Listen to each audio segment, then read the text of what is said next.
I'm Jess Gorman, and I am a theater maker, and I am also an introvert. I'm Phil Rickaby, and I'm a writer and performer, and I'm also an introvert, and this is the Introvert's Guide to.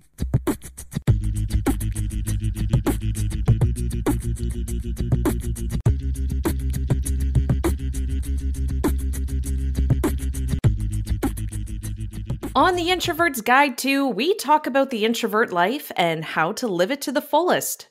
We'll choose a topic and discuss it, as well as try to find other helpful hints on social media and on the internet at large. If you want to drop us a line, we would love to hear from you. You can find us on Twitter and Instagram at introvertguide2, the number 2, and you can find the website at introvertsguide2.com. If you want to send us a message, you can do that through the website, or you can email us at introvertsguidetostuff@gmail.com. And remember, we may use your questions or comments on an upcoming episode of The Introvert's Guide to. And if you like the podcast and you listen on Apple Podcasts, please consider leaving a comment and a 5-star rating. Your ratings and comments help new people to find the show. But even better, whether you listen on Apple Podcasts, Google Podcasts, Spotify, or wherever you get your podcasts, if you know someone that might like the Introvert's Guide to, tell them about it. Some of our favorite podcasts became our favorites because someone we know told us about them.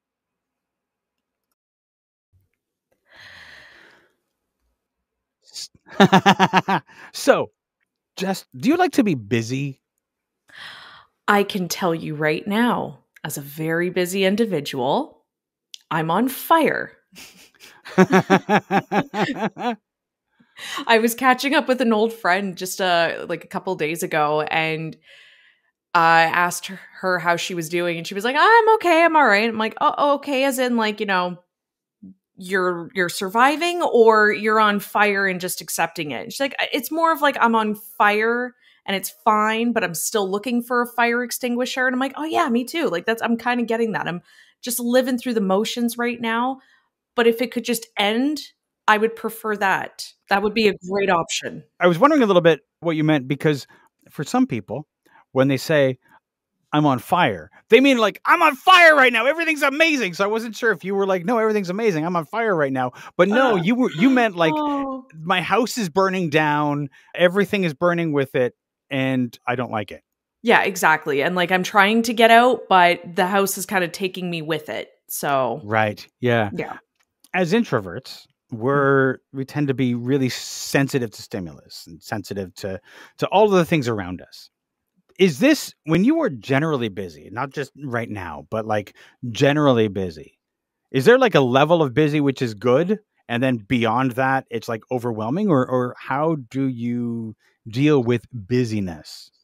Well, see, I don't mind being busy, provided I'm doing things that I want to do. I remember being busy with developing a show and trying to keep up with a part-time day job. And I had friend obligations, and that was fine. I genuinely enjoyed that. It felt more like it was in my control. But as my life started developing, and I've got a full-time, jam-packed week of 9 to 5, you're blocked off with a busy job. You get like an hour break to spend time with your son. Then you've got an obligation in the evening, and it just continues. And I just finished doing a play, and I remember Tech Week and how exhausted I looked, and falling asleep in the middle of some rehearsals when I wasn't called, right? There's the level of busy I want to be at and feel productive. And then there's, I don't know how much more I can take of this before I need to just drop something altogether for my mental health's sake. Do you find that when you hit that point of busyness, when there's like too much going on, that it becomes impossible to prioritize? It's like everything suddenly takes on equal importance in your brain, and you're suddenly like, I have to do this, and I have to do this, and I have to do this. And it's kind of like you want to be doing all of them at the same time, but it's not possible. And then you end up doing nothing. Okay, so it's funny that you ask that question, because part of my full-time day job is project management. I have to be able to prioritize. I have to be able to say what's important, what needs to happen, what's got a deadline coming up.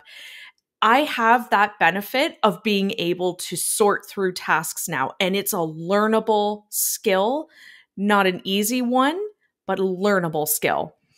And now I find that I'm able to do that. Now I find I'm able to go, okay, here is the block of time where it's just non-negotiable. This is what I've got.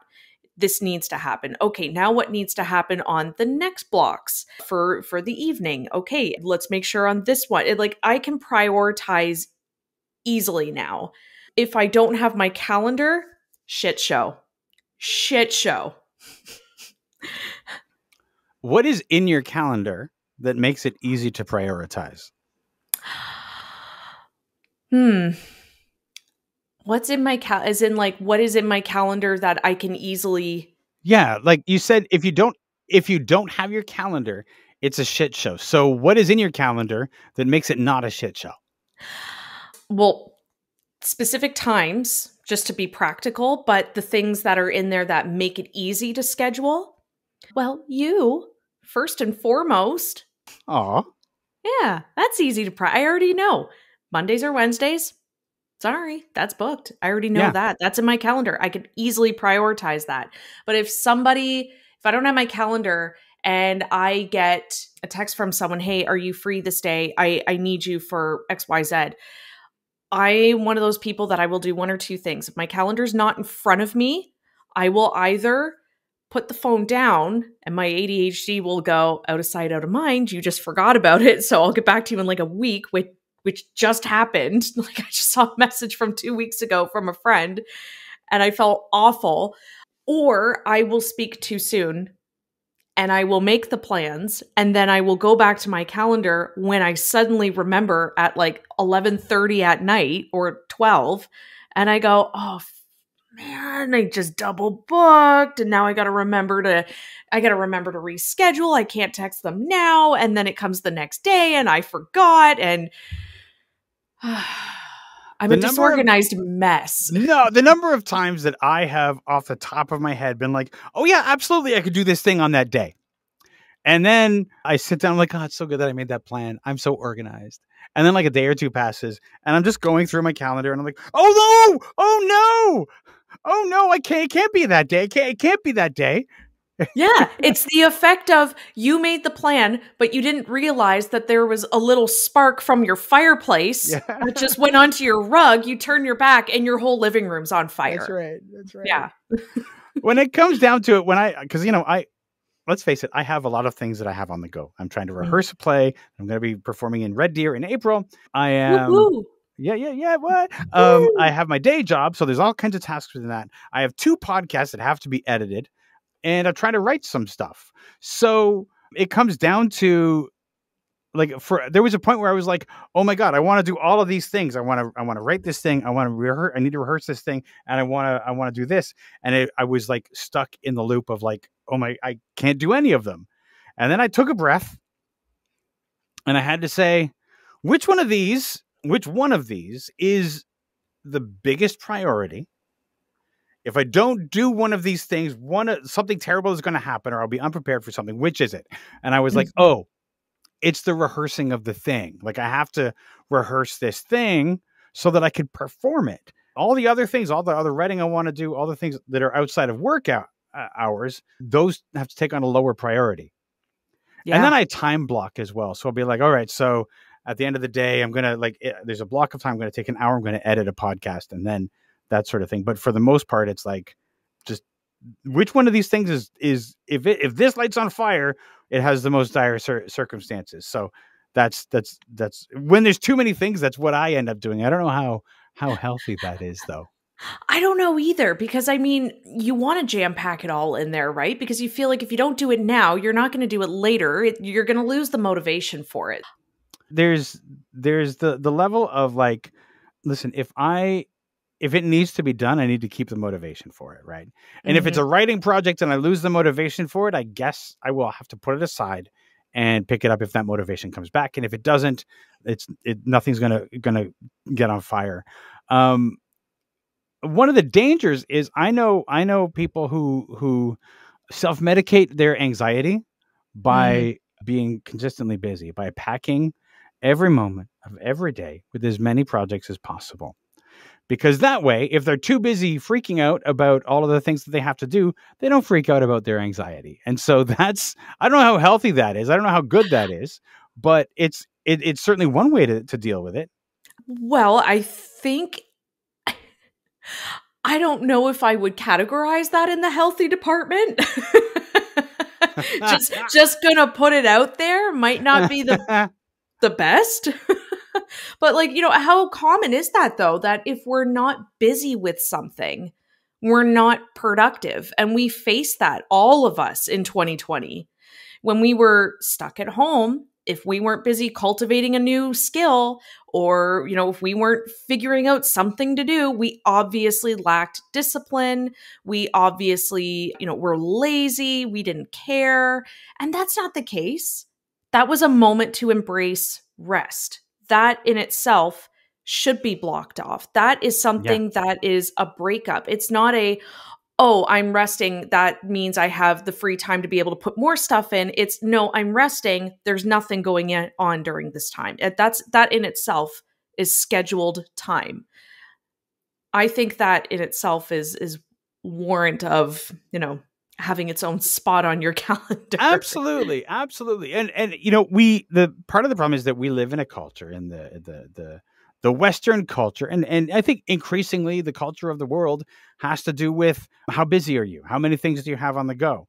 And people like sometimes will put on like a show of like, I'm so busy. So much. I remember many years ago, like I was in my 20s. So, in ancient times. Yeah, absolutely. Yeah. Yeah, in the olden days, I worked at a costume shop in Toronto, and I started it just before Halloween. I worked for a couple of years there, and one of the things I learned in that shop was that the part of the culture was how busy you were organizing. And so what people would do is anytime there was somebody around, you would heavy sigh and like put your hand on your head and start like just going through the racks. But if nobody was around, you'd just be like, fuck it. And just be like, just lazy. So it was like this putting on of I'm so busy and this show of it. And I think that sort of can carry through into other things. We live in a culture where everybody wants to talk about how busy they are and how many things they have going on. We praise the people who are overly busy, even when that might not be the most healthy thing for them to do. Yeah. Well, I mean, in terms of an introvert, you may not necessarily be busy with with your social obligations, but being busy with work, being busy with writing or having that project that you're working on, or it doesn't matter that it doesn't matter if it's not necessarily social, but if you're packing your schedule entirely with all of these other obligations and you're not necessarily nourishing the relationships that matter, that's also problematic. There's the two sides of it. Yeah. Also, also anyone who is at work and has to prove that they're busy and earning their money, that's a shitty boss. I mean, the part of the problem is that a lot of companies don't overtly say that that's how things should be. They will more subtly do that by, at the company meeting, praising the person who worked overtime, praising the person who put in the extra hours, praising the person who worked on the weekend. And that's one way that companies sort of signal to their employees, we talk about work-life balance, but we don't mean it, Oh, yeah, no, totally. I'm kind of dealing with that right now. Right. Where I already timestamp my work with everything that I'm doing, but it's the fact of, oh my gosh, okay, I just timestamped that here and then I did it right over here. They're going to wonder what the heck I was doing for that half hour in between. I got to really make sure I earn it right now. And meanwhile, that's not the case. I'm actually mentally putting out so much energy into getting these projects done that I can defend myself easily with it. It's just I have to start reframing and stop guilting myself if it looks like I had a half hour free, because it's just not the case. And it's not, the thing is that what's important is that it's not possible to be working every minute of every hour of your workday. And in fact, some work is thinky work. Like not all work is active work. I first off, I work at a company, you know, I know some companies use Teams, and Teams are like, if you use Teams, suddenly a report is sent to your manager that you were idle for 30 minutes or whatever. And people get like these little apps that like keep like touching their mouse every few minutes or like tapping a key just to keep the screen active or whatever. But, you know, I work at a company that doesn't do that. And part of the reason I'm glad of it is I don't, there are parts of my day where I have to sit and be like, all right, so thinking, you know, like just take the time to be like that. And nobody is ever like, so your screen wasn't active. And me having to be like, I was thinking about the problem that we, you know, it's like, you can't always do, like, not everything is due, right? And for some companies, I think it's hard for them to see that. I also use Microsoft Teams, and it's on my computer. And Mm. every time I go to use it, the little green check mark comes on and it looks like as if I'm working. So my boss messaged me and was like, "Hey, were you working at 8:30 at night?" And I was like, "No, I was just using my laptop." And she was like, "Oh, I was going to say it's kind of great that you were, taking some initiative to do some overtime." And I was like, and I thought to myself, I'm like, why wouldn't you? There's a gentle way of approaching that where it's hey, that's really great, but if you were working, but just an FYI, that's not necessary. Like, it's just the fact it was celebrated that I No, would and be working. that is the problem. That is the problem of with a boss that's like, that does that. That's like, you know, they were going to praise you for taking the initiative and doing so much extra work. Where I think, especially when in a work from home situation, it's so easy to do that. It's so easy to put in extra hours. Your computer's right there. You're working extra hours. It's just right there. You know, whereas there's the physical aspect of when it's in an office, you get up and you leave the office, you're done work. At my company early on, we were starting our work from home. A lot of some of our managers and executives talked a lot about the work they were doing on the weekend. And at one point I said to my manager, you know, you know, we've been talking about people taking care of themselves during this time and all this sort of stuff. But every time you talk about the extra work that you do on the weekend, or every time that you are demonstrating that you're doing work on the weekend, you're sending the message that you don't mean take care of yourself, you mean work the extra hours. And we've gotten so much better over time in that people are not expected to work the extra hours. In fact, we don't praise people for working extra hours anymore, which is super good and healthy, but it was a huge transition.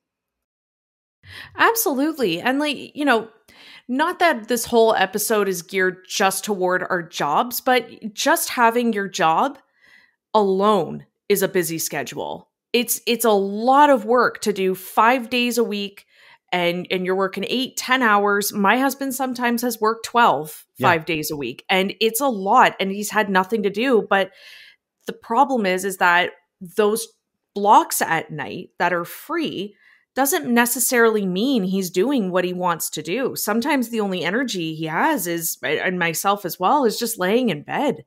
And that's really mentally draining. Is I'm not nourishing my mind the way I want to be doing it. That's That's a no way to super live either. No, that's super bad, because you're not actually recharging, because you have no energy to do anything that you actually enjoy in order to recharge your battery from a long day of work. Mm-hmm. Yep.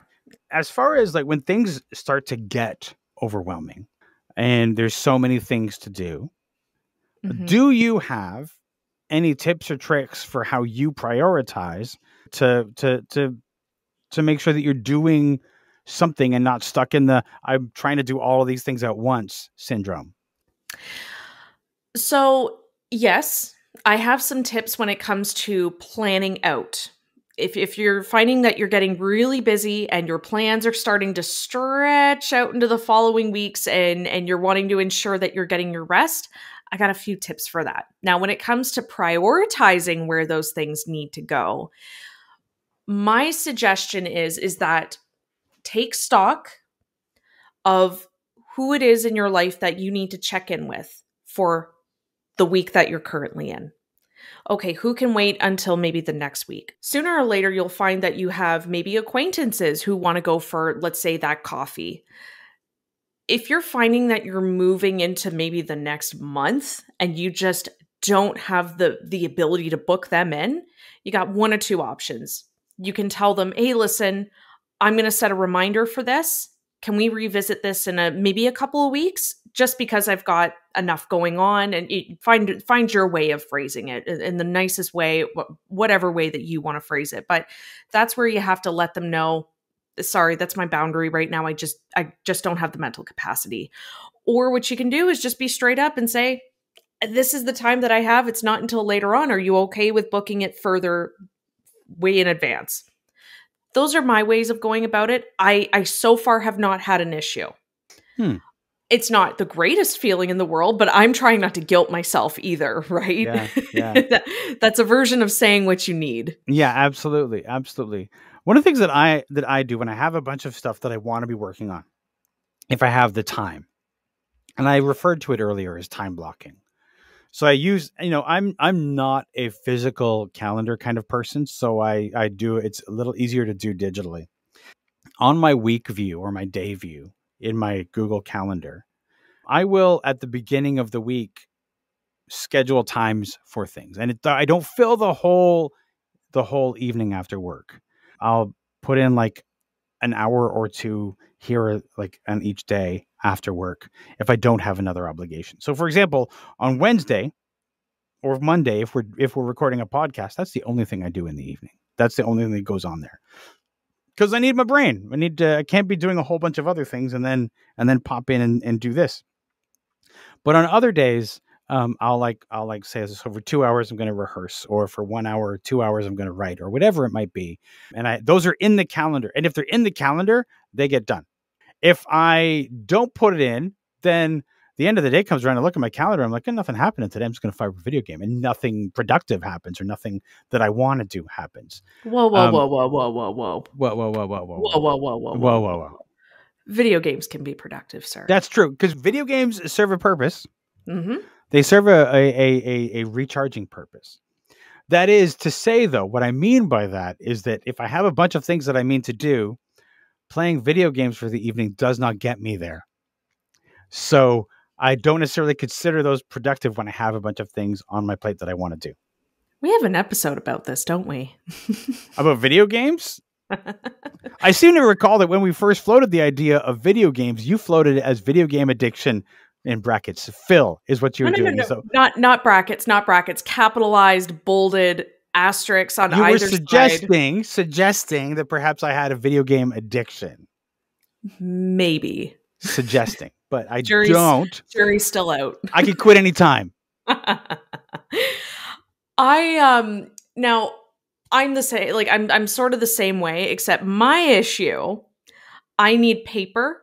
I find that when I use a digital calendar, I get way too particular about if things are not titled properly, if they're not color coded. Don't you shake your head at me.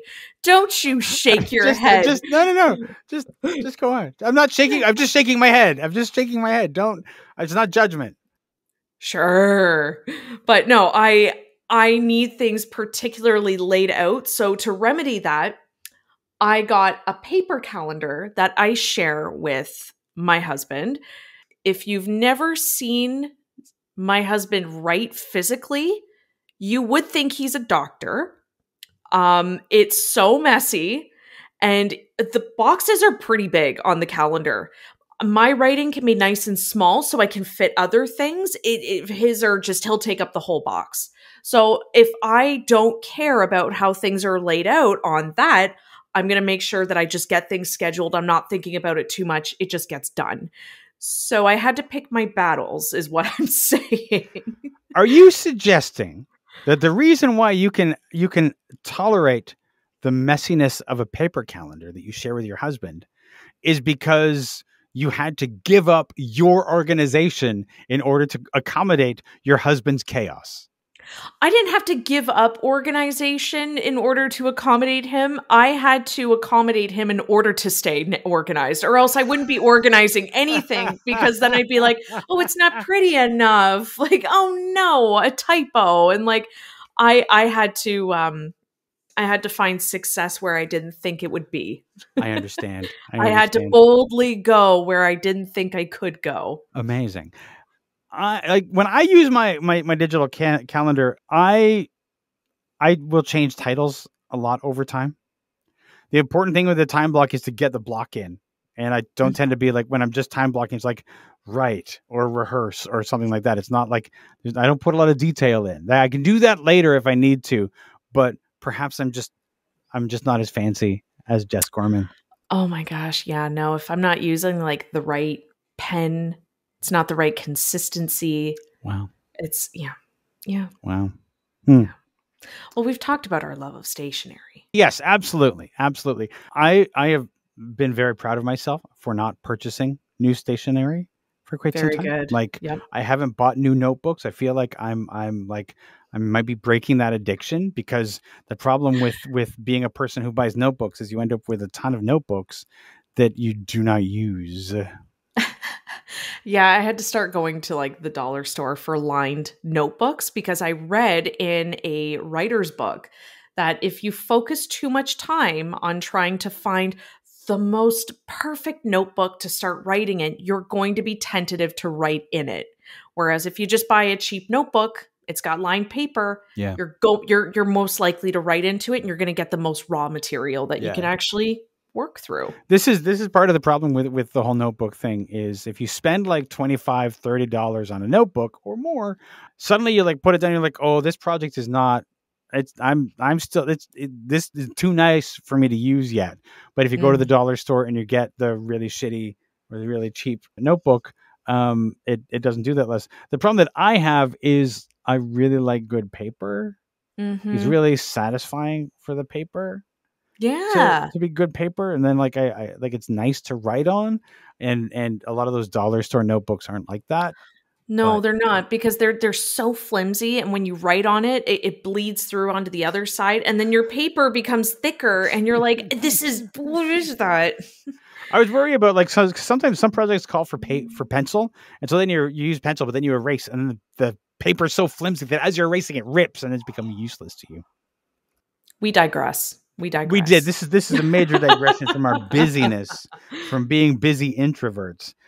I will say that being able to deal with being busy and being very busy is something that I was not always able to deal with very well.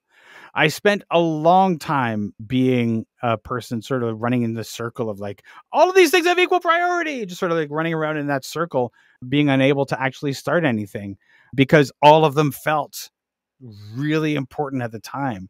And it was only over time that I was like, oh, if you don't get it, all this ends up with is like me being able to do anything. So I end up sitting on the couch regretting that I didn't do anything.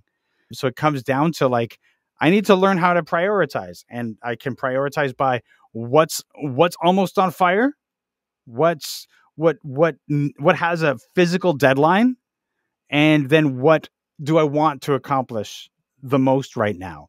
And I can prioritize with those things now, but it took a long time to get to being able to do that.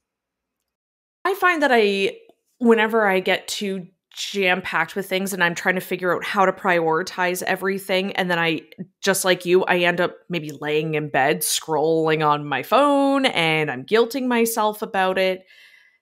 That's my signal that the next day I need to find a block of time to just stop what you're doing and take things bite by bite when it comes to your calendar. So one thing that I've learned over time is when things start to feel like they're getting to be too much and you're taking on too much and you can't even think straight, that is your signal to just take a big deep breath.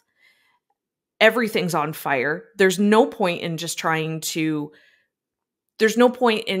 fix it all right now. So you might as well sink your teeth into one thing for 5 minutes and do one thing at a time. Make a list, whatever you have to do, just to get a good visual on what it is that you're trying to pack in, right? I have been busy for the past 2.5 months, probably, since ending my maternity leave, going back to work, taking on a play, starting a playwriting unit. Now I'm helping Steve getting his project off the ground. I have developed my own little tips when it comes to figuring out your schedule. So, for some context out there, listeners, one job that I am really good at is project management. Like I mentioned earlier, I have to work with a lot of vendors. A lot of these vendors are contractors, and something I learned is very interesting in how they schedule. On Fridays, they tend not to book the run-of-the-mill everyday job. So if you're trying to get an electrician or a plumber out, they'll try to not service you if it's a non-emergency on a Friday. They save Fridays for their emergencies. So someone's available before the weekend starts and they got to go do overtime on the weekend. With that said, when you're looking at your calendar, pick one day a week. That's your rest day. That's absolutely nothing goes in there. Pick a second day and treat that as your emergency day. So only the most important thing goes on that day. If nothing gets booked that day, now you've got 2 free days. And then you take your smaller stuff and you maybe put it on a Monday or a Tuesday, and you can tackle a little bit more of the smaller things. And then as the week progresses, you get less to do, but it's the more important things. So that's just a little tip that I do in keeping up with some of my deadlines and my obligations. The next thing that I do as well is if all of my weekends are booked in a month, I know that the first weekend of the month, nothing's going in there. That's blocked off immediately.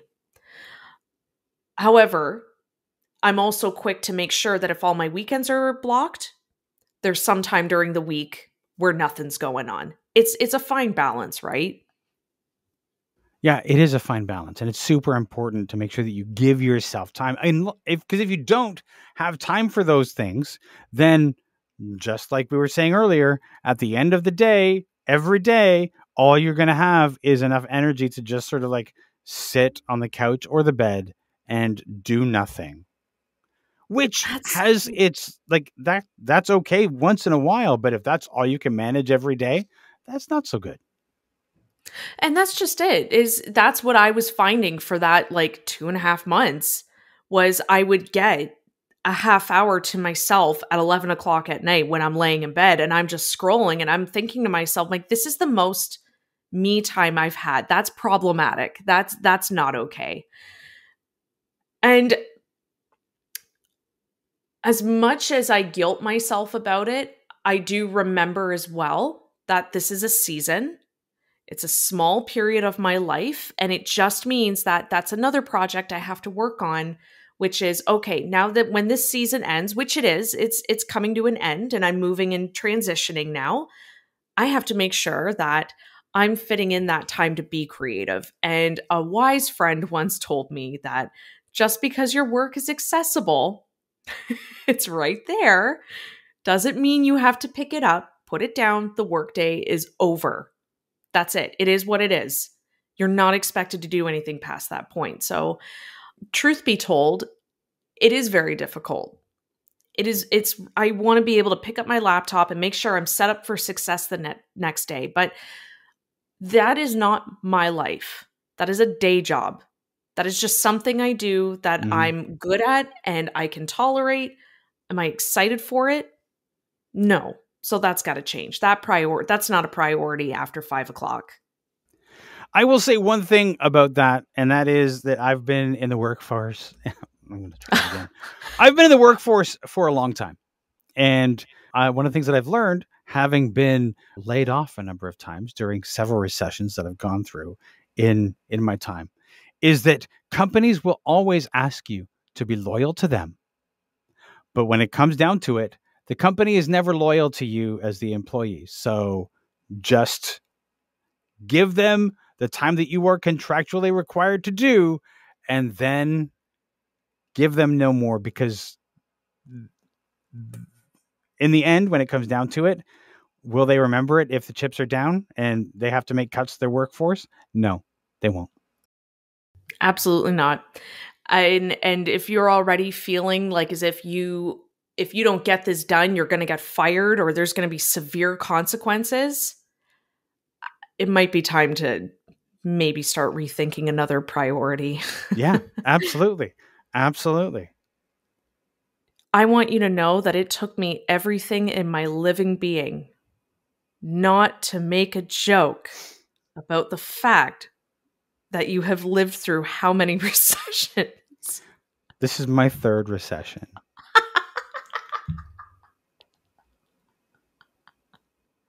And the only reason why it's my third recession is because the recession that was caused by the housing crisis in the States didn't reach Canada. That's why this is not my fourth recession. Just so that we put that out there. Just so it's out there.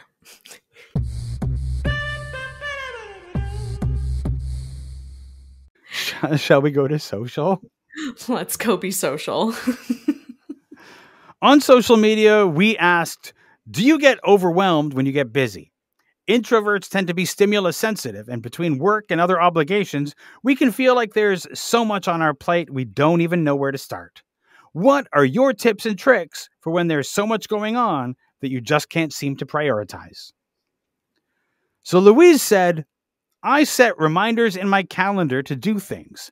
I also set alarms. If I've got a lot of things to do at once, I start with the first one to come in and work from there. And I discuss priority with the people requesting things. I've learned not to work overtime, and if I'm not getting paid for it, because that sets unrealistic expectations. Amen to that. Absolutely. I love that. Absolutely. Veggie Megroll says, I set alarms on my phone so I remember to actually do things. Otherwise, I will forget because I work 2 jobs and my schedule is all over the place. I just wish alarms and reminders worked for me. I really wish they did, because the snooze button happens or I press like ignore and then it's gone and then it just never comes back. And I forget about it entirely. That's a problem, because that is literally why those don't work. I have a question for you, just sort of on that topic. And this is, when your alarm goes off in the morning, do you hit the snooze button? 20 times. 20 times. Okay. Yeah. So are you a person who knows that they're going to do that, so they set their alarm way in advance because they know they're going to hit the button 20 times? Or do you set it for the time you think you're going to get up, and then in the moment you're just slapping that snooze button 20 times so you don't get up, and then you have to do a mad dash scramble to get ready for work? Yeah, no, it's definitely I'm overly ambitious and go, no, Jess, you need to wake up. You need to actually take initiative to wake up at that time. So just do it. And then the snooze buttons hit 20 times. And now to add, I have a 1-year-old who will wake me up. If you're not going to do it, they're going to do it. Well, it's good that you have the organic alarm clock to go. Who needs an alarm clock? Who needs an alarm clock? You have a child who's going to do that. Absolutely. That's only going to work until the teenage years. So, yeah. Just for hobbies. No one's waking up. Nope. Just for hobbies says video games. I play every time I feel overwhelmed. If I don't play, I get very cranky. And if it means that I don't vacuum, do the laundry, or whatever chores I'm supposed to be doing, I don't care. And I've learned not to feel guilty about it because I know the benefits. All right. Very good. Okay. That might be the best thing I've heard, because I will play video games, and then at a certain point I'll be like, oh, I didn't do the dishes tonight, and those have to be done. You're like, it's really, I can't let those things go, but I can definitely see the benefit of just letting it slide sometimes. Absolutely. And just as an FYI too, if you're thinking that, you're not being productive because you chose to do something that you really wanted to do and you're guilting yourself about it, Take a step back and remember that that's okay every once in a while, right? And then when you start to feel overwhelmed about maybe not getting to the chores, break it down. Does it need to be cleaned? Does it need to be tidied? Or does it need to be organized? Immediately, that just, I feel a lot cleaner knowing that, because now the priority is set. And then I know the time management. And then I think it's okay. Listen, and that's coming from me. It's so important to be able to do things that you enjoy doing, and especially if they help you unwind. So 100% I'm behind this. Josh said, I try to prioritize by doing certain chores either super early in the morning or late at night. For instance, in order to avoid my chatty neighbors in the apartment below me, I do my laundry early in the mornings when they aren't awake yet. Also, grocery shopping late at night during the week is awesome. No crowds, especially weekend crowds. True, it can be a pain to get up early or stay up late sometimes, but it's so worth it to have that peace of mind to avoid annoying people and also get stuff done. Oh, I so felt the grocery store trip late at night. Yep. Oh, yep. So good. I wake up early to do my laundry. I live in a large apartment building, and I just don't want to deal with people when I'm doing my laundry. And if you go early enough, you're always guaranteed to get a machine. Mm-hmm. You're not going to be like, oh, somebody's used all the machines, which has happened in the past in other buildings. So you get up early, you get it done, and you didn't have to talk to anybody, which to me is a bonus. Absolutely. Oh, and who likes laundry? And Nobody likes laundry, but it's got to be done. It's got to be done. It does. And if you can make it less painless by not talking to people, so much the better.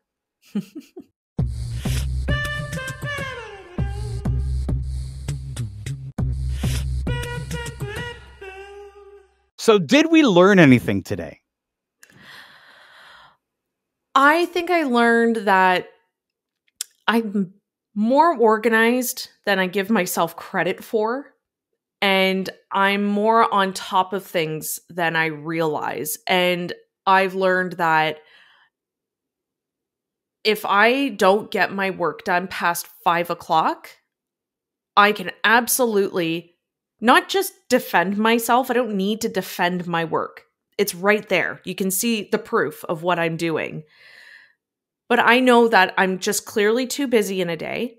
I need to stop guilting myself and trying to rush and just take that step back and relax. It's going to get done. I'm not saving the world. I'm not saving lives. I'm just trying to get a job done. And that's it. Take the guilt. Back when I worked in email marketing, I worked at a company. We did that sort of thing. And people would start to get really, they get really hyped up or whatever. And they start to get really freaked out, especially on the sales team. We got to do the thing. Every so often people would start to get really hyped up and really anxious. And somebody would say, guys, it's just email. It's not brain surgery. Nobody dies because the email doesn't go out. And so that people will be like, oh yeah, you're right. So sometimes it's good to remember it's just email. I learned that I have a lot of things that I do that I've tried to keep myself on track. I am the king of trying out different task managers. Every so often, I'm like, this task manager will solve all of my problems. This task manager will be the one that solves all of my problems. But when it comes down to it, I always abandon them because none of them are just my calendar, which is what I look at every day and what gives me the most ability to organize things every day. So all of the tools in the world haven't served me as well as my calendar. I think whatever works for you. Yeah, really. Yeah. Absolutely. There's no right or wrong way as long as you're okay. I mean, that's number one. I think that's the number one takeaway is as long as it works for you, that's okay. Listeners, just before we go, I just wanted to remind you that Jess and I give you this podcast. We give it to you every 2 weeks, and we don't do any advertising. We don't have sponsors. It's just us giving you this podcast, and we do it because we love this podcast. We love the community that's built. We love the community that we've built, and we like having you as a listener.